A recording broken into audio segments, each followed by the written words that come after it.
Hey folks, Deano here again. This time taking another look at an X-Men 97 Hasbro Marvel Legends figure. This one is Magneto, specifically the Wave 1 version. Because frankly,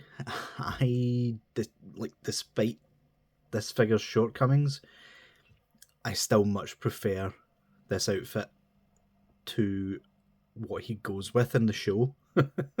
Like that purple unitard, like, no, that's that's not an outfit anyone should be wearing, especially with those long sleeves, or sleeveless gloves, I should say.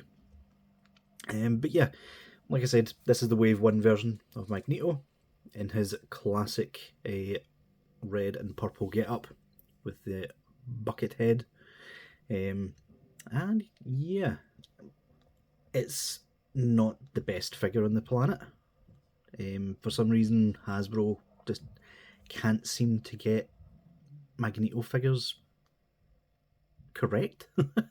But yeah, this one will still do for me. So let's get him off the turntable and take a look at the box, shall we? So in terms of packaging, it's just the standard X-Men 97 retro style card that we've grown to love or hate. In my case, it's hate, because you have to destroy the box to get into the figure. But yeah, same as all the rest of them. Only difference being the top right hand portraits and the big main character. Couldn't get that word out there. Just on the left hand side of the box. And yeah, X-Men 97 Magneto, not Marvel's Magneto. I'm still not sure why they do that, but here you go. On the back of the box, just an image of everyone in Wave 1, and a picture of a Magneto, a render of him, but in figure form, on the side. You'll notice he is pointing left, whereas all the hero figures have been pointing right. That's like a comic trope where the villains are going against the grain and the heroes are going towards it. If you didn't know that useless piece of trivia, now you do. But yeah, just your usual stuff on the box. So let's get the figure's accessories out, shall we? Which isn't a lot. So in terms of accessories, completely ignoring the circles that I've put on him. I will explain that once I get to the figure. But this figure is probably the worst offender I've ever seen for accessories in a Hasbro product. Literally all he comes with is an extra set of fists. That's it. Like, he doesn't come with any hands or effect pieces or anything like that. I don't know if they felt the cape was classed as an accessory, but if you don't get the cape, it's not going to look like Magneto. So that's not an excuse, Hasbro. Like, come on, that's actually pathetic. But yeah, bringing the figure in as it stands, you will be wondering what these things are. Basically, in the show, Magneto's like magnetic powers are displayed like yellow rings. So I thought the figures for Dragon Ball, a few of those came with halos, which are yellow rings. So I thought I'll try it out, and if it works, then people know they can use them as a magnetic accessory. So yeah, I think it looks pretty decent. For those of you who don't really follow figure arts, that's what it is there. The Super Saiyan 3 Angel Goku, the Demoniacal Fit Super Saiyan 3 Vegeta, and the Super Saiyan 2 Angel Goku all came with halos, which is why I have a few of them.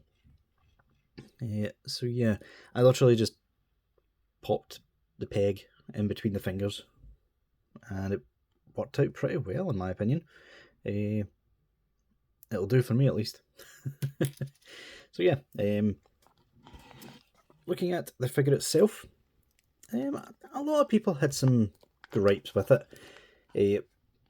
First of all, the body itself is an older style body, if I remember correctly. He doesn't have butterfly joints, which is a bit of a shame. I mean, Magneto doesn't really do a lot of heavy lifting or posing. He usually lets his mutant abilities do the talking. But yeah, I personally don't really see an issue. Like, could they have used a better body? Sure. But it's Magneto. He's going to be like hovering in your display anyway, at least in my opinion. But yeah, I like the cape. It's glued at the front, but it's free flowing on the back, so you can like make it go right down if you wish, or you can have it flowing up a bit to give his shoulders a bit more like presence, as you occasionally do see. As of this recording, Magneto has not yet went back to this suit in the show, but I think he will after what happened in episode 5. As of this recording, I'm on episode 8. So yeah, either way, like, this is the version of Magneto that I will be putting on my shelf. So yeah, the back of the cape does have a peg hole. Unfortunately, I have yet to find a stand that has that size of peg hole. So as of just now, it's literally just for the cape to hold it in place, and yeah, that should work. But yeah, there is a little bit of paintwork. It's mostly like red plastic with a purple paintwork, apart from the belt and the cape, I would assume. So yeah, the bit of the pants is painted, boots are painted, and cuffs are painted. Quite a few people were mentioning that his wrists, not his wrists, his hands were red, but in the show they are red. Like, I know in the comics they're usually purple, but yeah, this is accurate. He is a little bit on the short side, purely due to the body they used. Magneto should be a bit more buff, in my opinion. But it's not as if the figure is scrawny by any means. Like, I do quite like it. And if you set the helmet in the correct position, or the head, it doesn't look small. Anthony's Customs did review these a few months back, and I do agree that the helmet is very small compared to what it should be. You can maybe fix it by like changing where it is and then like making it cold so that it doesn't go back into position. But yeah, if you put it down a bit, the helmet looks a bit bigger, and that's good enough for me. So in terms of articulation, the head is on a ball hinge, so he can indeed look up enough to fly.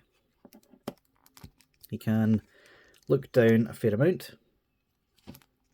There is a bit of tilt, swivel, and all the rest of it. Like I said, no butterfly joint, unfortunately, but you can still go up that far. Arms would be completely unhindered, but the cape does get in the way a bit. But you can move it if you so choose.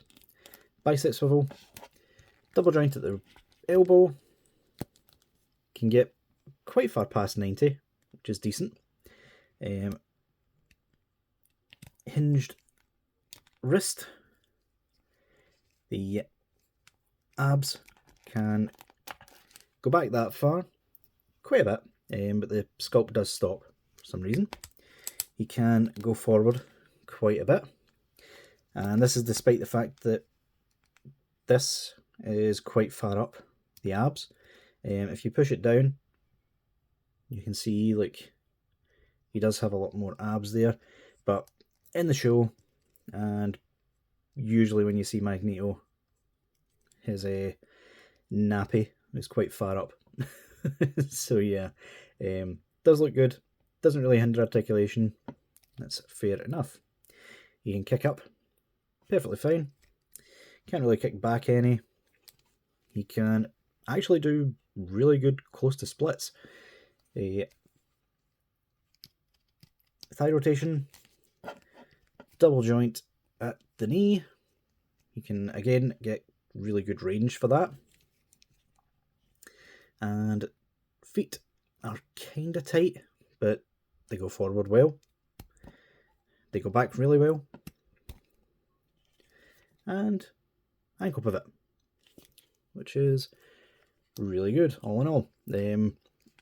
So yeah, despite what people are saying, like, this is still classic Magneto, at least to me. And yeah, I'm still going to go with this over the other suit. If it's still in stock, I may buy the other one, just so I can get those extra heads and have him like helmetless with this body. But yeah, you'll just have to wait and see if that happens. So yeah, guys, let me know what you think of this figure in the comments, and I'll see y'all later.